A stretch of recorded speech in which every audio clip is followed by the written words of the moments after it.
السلام علیکم ورحمۃ اللہ وبرکاتہ۔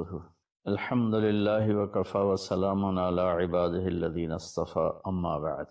اس عظیم الشان نبی پر درود و سلام پیش کرتے ہیں۔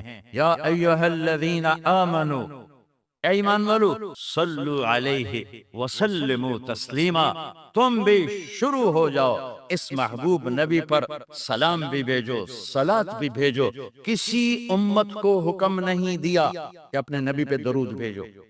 موسیٰ علیہ السلام بڑے نبی ہیں، ابراہیم علیہ السلام بڑے نبی ہیں، نوح علیہ السلام بڑے نبی ہیں، عیسیٰ علیہ السلام، یہ 4 بڑے نبی ہیں۔ ان کی امتوں کو نہیں کہا اپنے نبی پہ درود پڑھو، ہمیں کہا کہ میں رب ہو کر درود پڑھتا ہوں، میرے فرشتے پڑھتے ہیں، تم بھی پڑھو۔ ایک یصلون کا ایک خوبصورت مطلب آپ کو بتاؤں کہ یصلون کا جو ڈائی ہے، یفاعلون، یفاعل، یفاعل، یہ ڈائی ہے، اس میں لفظ ڈھلتا ہے۔ جو لفظ یفاعل، یفاعل کی ڈائی میں ڈھلتا ہے، اس میں تکرار کا مطلب پایا جاتا ہے، بار بار بار بار، اس میں مطلب پایا جاتا ہے۔ یصلی فاعل، یصلی یفاعل، یصلون یفاعلون۔ میرا اللہ کہہ رہا ہے کہ میں اور میرے فرشتے اس عظیم الشان نبی پر درود پڑھتے ہیں اور پڑھتے رہتے ہیں اور پڑھتے رہیں گے۔ صرف پڑھتے ہیں نہیں ہے، اس لیے میں نے کہا یہ ڈائی ہے، فعل یفعل، اس میں جو لفظ آئے گا اس میں تکرار کا معنی آئے گا۔ لہٰذا اے ایمان والو، صلو، فاعلو، وہی لفظ پھر آیا کہ تم بھی بار بار اپنے نبی پر درود پڑھتے رہو، پڑھتے رہو۔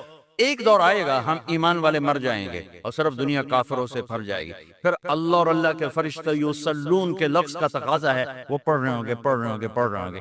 پھر ایک دور آئے گا کہ اللہ قیامت کا دھماکہ قائم کرے گا، تو انسان بھی مر جائیں گے، کافر اور فرشتے جبریل میکائیل سب مر جائیں گے، صرف اللہ رہ جائے گا۔ اللہ، اللہ، میرے رب کی قسم، لفظ یصلون کے اندر یہ مطلب شامل ہے کہ پھر اللہ اکیلا اپنے نبی پہ درود پڑھتا رہے، پڑھتا رہے، پڑھتا رہے۔ آہا، آپ وہ جنت بنا سکتے ہیں جو کوئی بھی نہیں بنا سکتا۔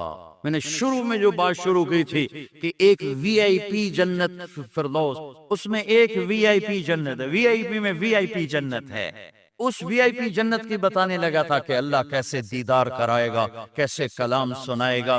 جب اللہ کے نبی اپنا کلام سنا چکیں گے، پھر اللہ تعالیٰ فرمائیں گے اس سے اچھا سنو، کہیں گے یا اللہ کیا کہ تمہارا رب رضوان پردے ہٹاؤ، ایسے پردے ہٹیں اور اللہ سامنے آئیں گے۔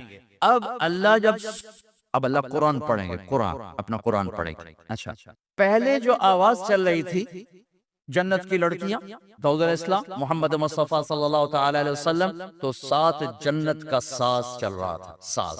لیکن اب اللہ اپنا کلام سنائیں گے، اس کو ساز کی ضرورت نہیں، ساز سہارا دیتا ہے، سہارا ضرورت نہیں، لہذا سارے ساز آواز خاموش۔ پہلے آپ صرف کانوں کے سسٹم سے سن رہے تھے اور آپ مست ہو رہے تھے، آپ جنت بھول رہے تھے، اللہ کے نبی کی سن کر اپنا آپ بھول رہے تھے۔ لیکن جب اللہ سامنے آئے گا اور اپنا کلام سنائے گا تو آپ کے جسم میں جتنے سیل ہیں، ہر سیل کا کان والا سسٹم اللہ آن کر دے گا اور 10 خرب سیلز سے آپ اللہ کی آواز اپنے روح میں اترتا محسوس فرمائیں گے۔ اور جب اللہ کی آواز روح میں اترے گی، پھر کچھ یاد نہیں رہے گا، کچھ نہ تمنا نہ طلب۔ جب اللہ تعالیٰ خاموش ہوں گے تو کہیں گے یا اللہ مہربانی کر، زدنا زدنا۔ اللہ کہیں گے واپس واپس، اگلے جمعے نہیں یا اللہ جنت نہیں چاہیے، زدنا، اور ہو۔ اللہ کہیں گے وہ تمہاری حوریں، اس محفل میں ایمان والے مرد بھی ہوں گے، عورتیں، جنت کی حوریں اپنے محل میں ہوگی یا نہیں ہوگی، تو وہ کہیں گے، اللہ تعالیٰ فرمائیں گے وہ تمہاری حوروں کی شکایت آئی ہے، استخنا الی اہلنا، ہمارے ویڑے سنجی ہو گئے، یا اللہ ساڑھے 11 لے واپس کر لا۔ تو وہ کہیں گے ہمیں حوریں نہیں چاہیے، بس آپ چاہیے۔ تو اللہ کہیں گے اچھا ایسا کرو، ادھر بھی جانا ادھر بھی آنا، جمعے آ جایا کرنا، یہ محفل ہوا کرے گی، جمعے ہر جمعے یہ محفل ہوگی۔ لیکن وہ وی آئی پی جنت الفردوس، انہیں جمعے کا انتظار نہیں ہوگا، وہ صبح بھی اللہ کا دیدار کریں گے، شام بھی اللہ کا دیدار کریں گے۔ شعبان کا مہینہ چل رہا ہے اور رمضان کی آمد ہے۔ اللہ کے محبوب صلی اللہ تعالی علیہ وسلم رجب جو پچھلا مہینہ گزرا ہے، اسی سے ہی رمضان کے لیے ذہن سازی شروع فرما دیتے تھے اور یہ دعا مانگتے تھے، اللہم بارک لنا فی رجب و شعبان وبلغنا رمضان، اور ایک روایت میں بارک لنا فی رمضان بھی ہے کہ اللہ ہمارے رجب اور شعبان میں برکت عطا فرما اور ہمیں رمضان کا مہینہ نصیب فرما اور ہمارے لیے اس کو بابرکت فرما۔ اور شعبان میں آپ کثرت سے روزے رکھتے تھے، اور اس میں 15 شعبان کے بارے میں اس کے فضائل موجود ہیں احادیث پاک میں۔ اور فیہا یفرق کل امر حکیم امرا من عندنا انا کنا مرسلین، سورہ دخان کی یہ آیت ہے شروع کی، حامیم الکتاب المبین انا انزلناہ فی لیلۃ مبارکۃ۔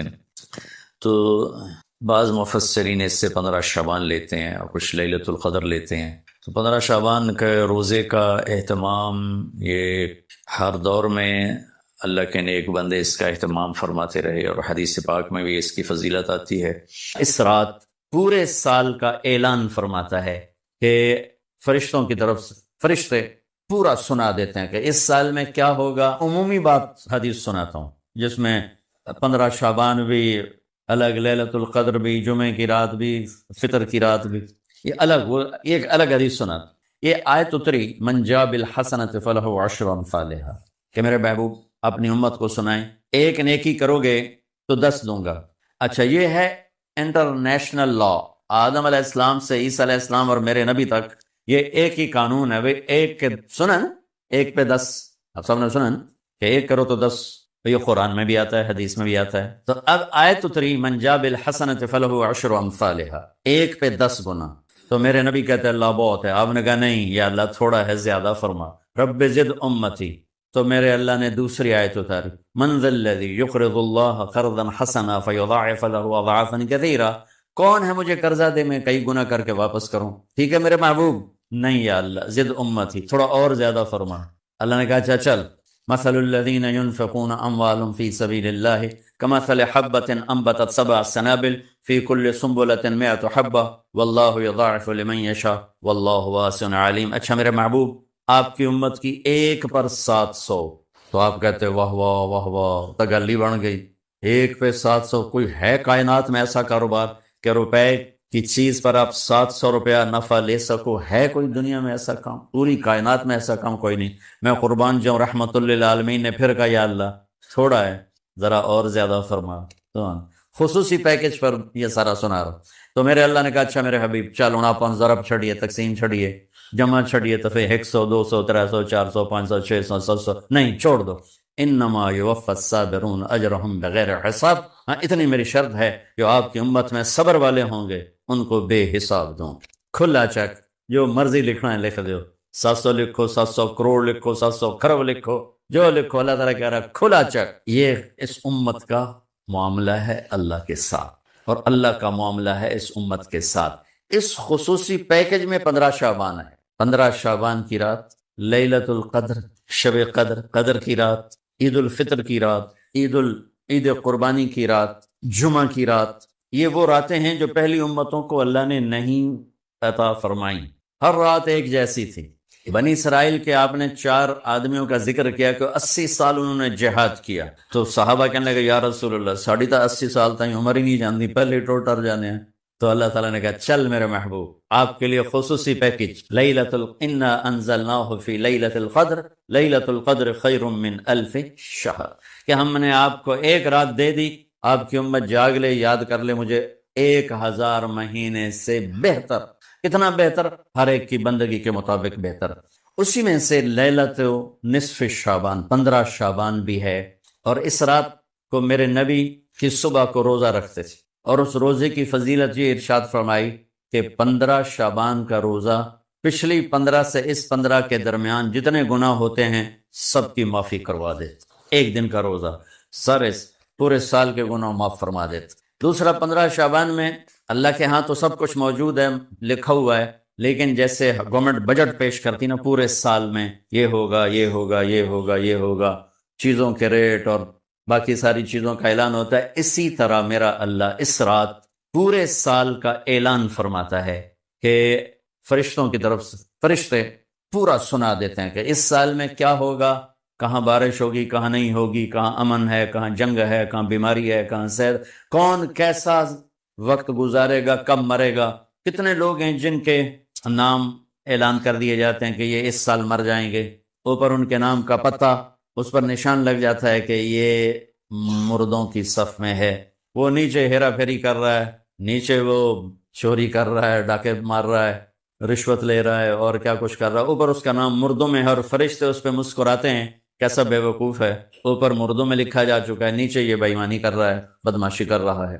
تو اللہ کے خصوصی پیکج میں جمعہ کی رات ہے کہ یہ رات باقی راتوں سے افضل ہے، اور عید الفطر کی رات ہے، اس رات بھی اللہ تعالیٰ کی بخشش اور معافی کے اعلان ہوتے ہیں۔ بڑی عید کی رات ہے، اس میں بھی اللہ کی معافی کے اعلان ہوتے ہیں، اور یہ 15 شعبان کی رات ہے کہ اس میں اللہ کے نبی نے فرمایا کہ اللہ تعالیٰ اپنے بندوں پہ نظر فرماتا ہے، اور بنو کلب، یہ ایک قبیلہ تھا کلب، بنو کلب، ان کے پاس جانور بہت تھے، جانوروں میں بھیڑیں بہت زیادہ تھیں، تو اللہ کے نبی نے مثالاً فرمایا کہ جتنے بنو کلب کی بھیڑوں کے جسم پر بال ہیں اتنے لوگوں کی اللہ بخشش فرماتا ہے۔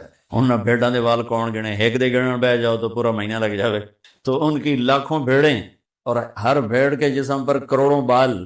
تو میرے نبی نے مثال کے طور پر یہ ارشاد فرمایا، یہ ایک مثال ہے کہ اللہ بے حساب لوگوں کی معافی کا اعلان فرماتا ہے۔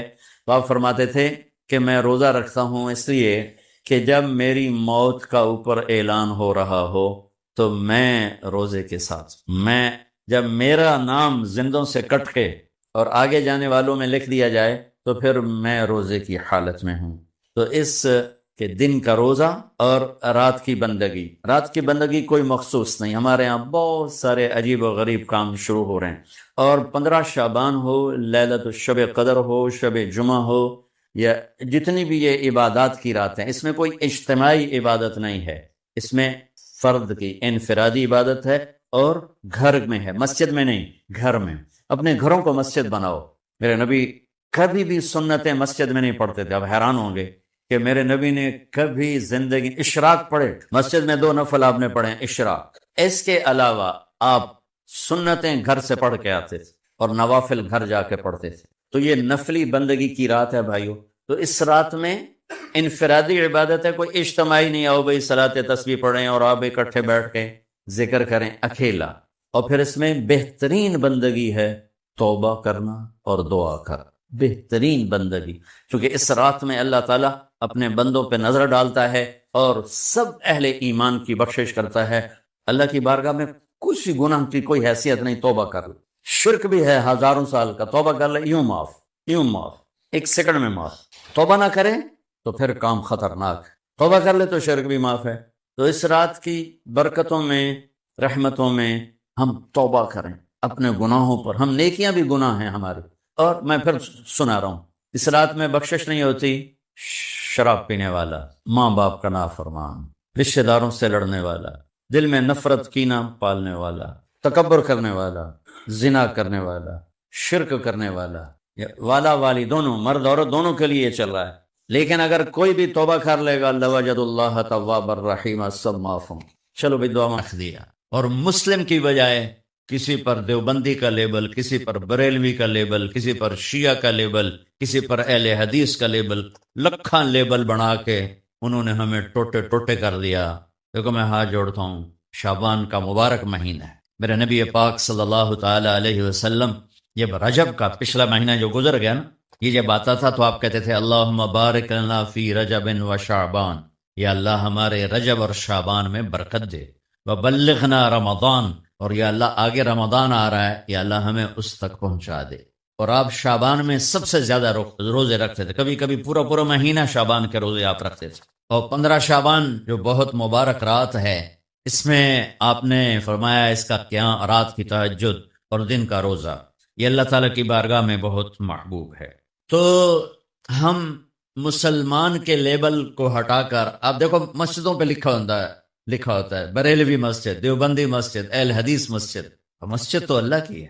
امام بارگاہ ہارون رشید نے اپنی بیوی سے کہا، غصے میں آ گیا، کہنے لگا اگر تو نے آج رات میرے ملک میں گزاری تو تمہیں 3 طلاق۔ پیچھے سر نپ کے بہ گیا، اے میں کی آخرت۔ تو اس نے علماء کٹھے کیے، کہنے لگا جی میں نے بیوی سے کہا ہے تو نے رات میرے ملک میں گزاری تمہیں 3 طلاق، تو کوئی طلاق سے بچنے کی صورت ہے؟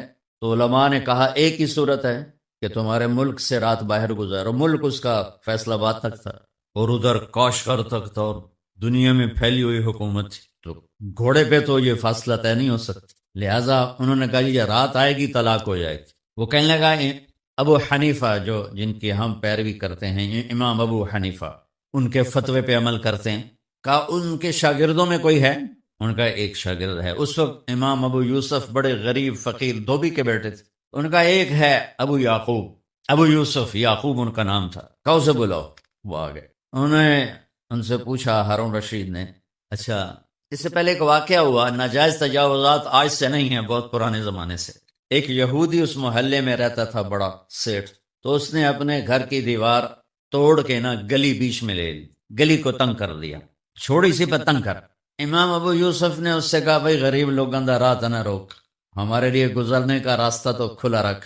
تو اس نے بڑے تکبر سے کہا جب تو پالکی میں بیٹھ کے آئے گا تو کھول دوں گا۔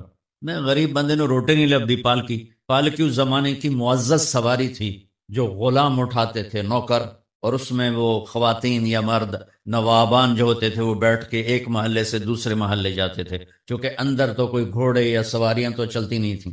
تو انہوں نے امام ابو یوسف کو بلا کے پوچھا، جی حضرت میں نے بیوی کو یہ کہا ہے تو نے میرے ملک میں رات گزاری تو تمہیں 3 طلاق، تو کوئی شکل ہے کہ طلاق نہ ہو؟ تو انہوں نے بغیر سوچے کہا رات مسجد میں گزارے طلاق نہیں ہو۔ تو علماء نے ان کو ایسے دیکھا، یعنی اکھیاں نال، بھئی ایک ہی میں۔ تو امام ابو یوسف نے جواب دیا، وَأَنَّ الْمَسَاجِدَ لِلَّهِ، اللہ تعالیٰ قرآن میں کہتا ہے مسجد اللہ کا گھر ہے، ہارون دا نہیں ہے، ہارون رشید دا نہیں ہے، مسجد اللہ دی ہے، لہٰذا مسجد میں رات گزارے طلاق نہیں ہوتی۔ تو ہارون رشید اتنا خوش ہوا، انہوں نے کہا 1 لاکھ درہم ان کو انعام دیا جائے اور ان کو chief justice of Abbasi kingdom بنایا جائے۔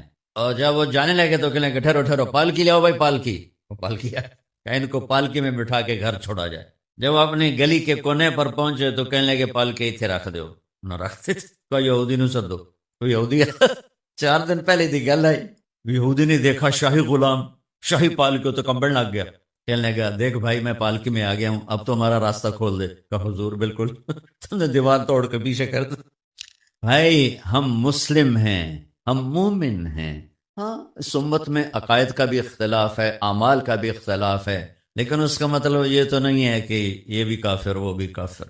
ہر مکتب فکر یوں سمجھ رہا ہے کہ بس میں ہی مسلمان ہوں، باقی سارے کافر ہیں۔ دیکھو میں تمہیں ہاتھ جوڑتا ہوں، ایسے فتنہ پھیلانے والے مولویوں کے قریب بھی نہ جاؤ، وہ کسی بھی مکتب فکر سے ہو، ان کو دور ہو کے گزرو۔ اور ہر مکتب فکر میں اللہ کے نیک بندے اور صلح چاہنے والے، محبت چاہنے والے بے شمار ہیں، ان کی سنو۔ تو بھائیو کامیابی کا معیار ہے اسلام، ان الدین عند اللہ الاسلام، ومن یبتغ غیر الاسلام دینا فلن یقبل منہ، جو اسلام کے علاوہ کسی چیز کو اختیار کرے گا اللہ کہے گا مردود ہے۔ اسلام کیا ہے؟ میرے نبی پاک صلی اللہ علیہ وسلم کی لائی ہوئی مبارک زندگی۔ یا ابا سفیان جئتکم بکرامت الدنیا والآخرہ، ابو سفیان میں تمہارے پاس دنیا اور آخرت کی عزت لے کر آیا ہوں۔ وجعل الذل والصغار لمن خالف امری، جو میرے اس راستے سے ہٹے گا اللہ اسے ذلیل کر دے گا۔ یہ بھی میرے نبی کی حدیث، اور میرے نبی کی زندگی اور میرے نبی کا اسلام تھوڑے سے وقت میں آپ کو سارا بتا دے، سارا مختصر۔ اسلام شروع ہوتا ہے عبادت سے اور مکمل ہوتا ہے اخلاق۔ یہ بلڈنگ مسجد ہو یا مندر ہو یا گھر ہو یا گردوارہ ہو یا گرجا ہو، ہوٹل ہو، ہاسپٹل ہو، بنیاد سے شروع ہوتا ہے اور چھت پہ جا کے مکمل ہوتا ہے۔ سہیل صاحب نے اس وقت بلایا جب چھت مکمل ہو، چھت نہ ہو تو نہ گھر میں بیٹھا جا سکتا ہے، نہ مسجد میں، نہ دفتر میں، نہ ہاسپٹل میں۔ تو میرے نبی نے 1-2 حدیثیں سناتا ہوں جس سے پورے اسلام کی تصویر سامنے آ جائے۔ آپ نے فرمایا بنی الاسلام علی 5، اسلام کی بنیاد آ گئی، بنیاد عمارت سے تشبیہ دی ہے، عمارت سے۔ اسلام کی بنیاد ہے 5 چیزیں، لا الہ الا اللہ محمد رسول اللہ کی گواہی، 5 وقت کی نماز، اور ایک مہینے کا روزہ جو ابھی انشاءاللہ رمضان آ رہا ہے، اور زکوٰۃ چوتھا مالداروں کے لیے، اور حج پانچواں مالداروں کے لیے۔ حج اور زکوٰۃ میں اللہ تعالیٰ نے تھوڑا سا